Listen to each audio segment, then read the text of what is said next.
1 মিনিটের এই ভিডিও দেখার পর তুমি যদি পর্যায় সারণীর যে কোনো মৌলের পর্যায় মাত্র 2 সেকেন্ডে নির্ণয় করতে না পারো, তাহলে আমার সম্পূর্ণ প্ল্যাটফর্ম হচ্ছে আমি তোমাকে দিয়ে দিব।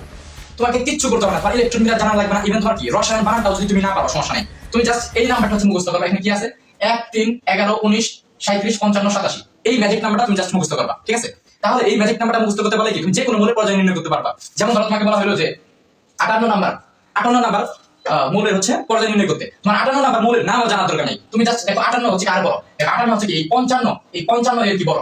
সো 58 যেহেতু 55 এর বড়, তাহলে মৌল পর্যায় হবে কত 1 2 3 4 5 6, তাহলে কি 6 নাম্বার পর্যায়ের মৌল, বুঝছো? সাপোজ ধরো তোমার হচ্ছে দিল যে 42 দিল। সো 42 কার বড়, 42 হচ্ছে কি 37 এর বড়।